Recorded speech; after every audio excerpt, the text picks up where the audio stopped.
Members, the House and Committee for consideration of the Government Communication Security Bureau and related legislation amendment bill and further consideration of the Resource Management Reform Bill.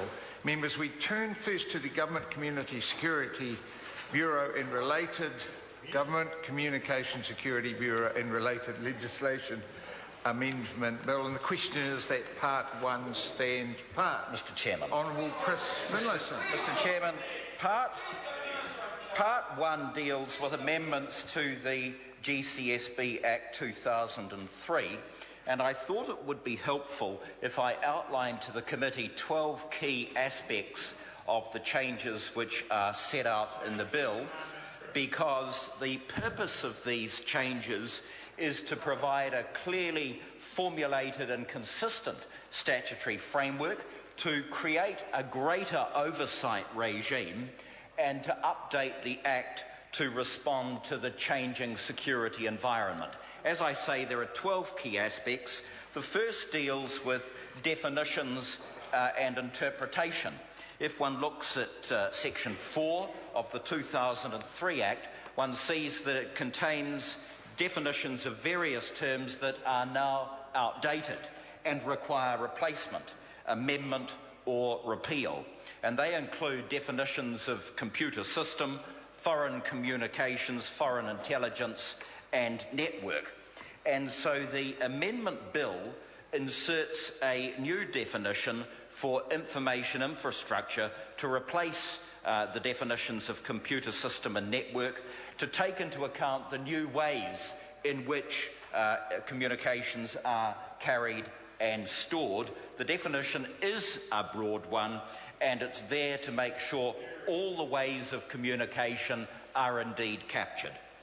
The next key aspect I wish to tell the committee about deals with Clause 6, Sections 7 and 8 of the 2003 Act are replaced. The first is the objective of the Bureau. The current objective section is a lengthy statement of what the Bureau contributes to in the interests of New Zealand. The bill proposes an objective clause based on the current section, but greatly simplified and clearer, so the Bureau will contribute to national security, international well-being and so on. Then we have a replacement for Clause 8, or Section 8 I should say, dealing with the functions of the Bureau. Section 8 of the 2003 Act sets out three functions: foreign intelligence, information assurance and cyber security, cooperation and assistance to other entities. And what's happened here is this aspect of the functions of the Bureau are spelt out a lot more clearly. So the bill repeals and replaces Section 8 with four new sections, Sections 8 and 8A to 8D, and they set out the three functions more clearly and specify the limitations and restrictions which apply to each of those functions. So foreign intelligence is covered by the new Section 8B, information assurance and cyber security, the new Section 8A, and cooperation and assistance to other entities, the new Section 8C. And it's very important to focus on 8C and the greater restrictions and limitations that are put around this function. The agencies that can be assisted are limited to 3 named agencies, and the Bureau is going to be subject to limitations, restrictions and oversight that the requesting agency is subjected to. And Mr Dunn, the Honourable Mr Dunn, has an SOP that's going to tighten up that aspect even more. I then come to the principles of the legislation. In actual fact, the 2003 Act does not contain any principles, but the Bureau, as a core public sector department, comes under the provisions of the State Sector Act 1988, which means it's subject to the Public Service Code of Conduct. The new Section 8CA sets out the principles underpinning the performance of the Bureau's functions, an explicit set of principles inserted, and these, Mr Chair, are modelled on the principles inserted in the NZSIS Act 1969, and those principles include acting in accordance with the law and human rights standards and in a manner that facilitates effective oversight. And another important point I say to Mr Little is that there's a requirement in Clause 8CA for that the Director must regularly consult the Leader of the Opposition. And then we have provisions relating to the appointment of a Director, Mr Chair. The current Act provides that the Act provides that the Director is appointed by the Governor-General on the recommendation of the Prime Minister.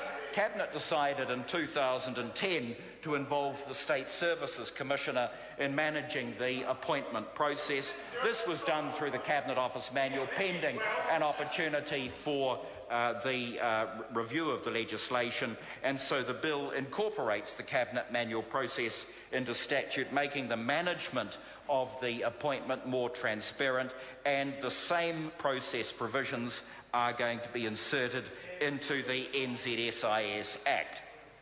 The next one is a critical section dealing with Section 14. The Bureau is not to target New Zealanders' private communications. The current Section 14 was intended to codify the basic premise underpinning the Bureau's operations.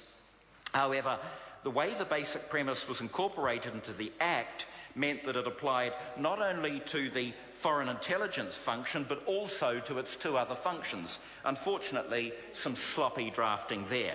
But so the bill retains the fundamental premise, but Section 14 is amended to make it clear that it does not apply to cyber security or to cooperation and assistance. And where New Zealanders' communications are to be intercepted, then additional safeguards have been put in place.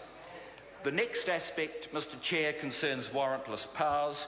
The current Act provides for the interception of communications without a warrant in certain limited circumstances. Those warrantless powers are retained but are further restricted. The bill makes it clear that the warrantless powers cannot be used if a New Zealander is involved. The next section deals with warrants and authorisations, and I refer the committee to the existing sections 17 and 18. The bill repeals those provisions and replaces them with clearer and more consistent provisions set out in a better order, and I refer honourable members to sections 15A to 15F. Significant new limitations are added, in particular a requirement that any warrants involving New Zealanders must be issued jointly by the Minister and the Commissioner for Security Warrants, and importantly that privileged communications, as set out in the Evidence Act 2006, legal, medical and religious, cannot be targeted. Mr Speaker, as Chair, under the existing legislation there is no requirement for record keeping, but under the proposed legislation the information must be recorded in every warrant to be put in a statutory register available at any time for the Inspector General and the Minister to review, and Mr Dunn's SOP will provide some further information in that regard. Very importantly, under the existing legislation on the subject of immunities, there is an immunity provision, but its effect is uncertain and unclear. The new legislation tightens this up, and there is an immunity provision which basically is modelled on the Search and Surveillance Act of 2012. That immunity provision is not absolute. A Bureau employee will still be subject to legal proceedings if he or she acts in bad faith, unreasonably, or are outside their powers. Two final points, Mr Chair. Incidentally obtained intelligence. The current Act allows incidentally obtained intelligence about New Zealanders during foreign intelligence operations to be communicated to other people if it relates to serious crime. Section 25 is replaced to make it clearer when and to whom such intelligence can be shared. The intelligence can only be communicated to public authorities. And finally, Mr. Chair, there is the issue of protection of personal information.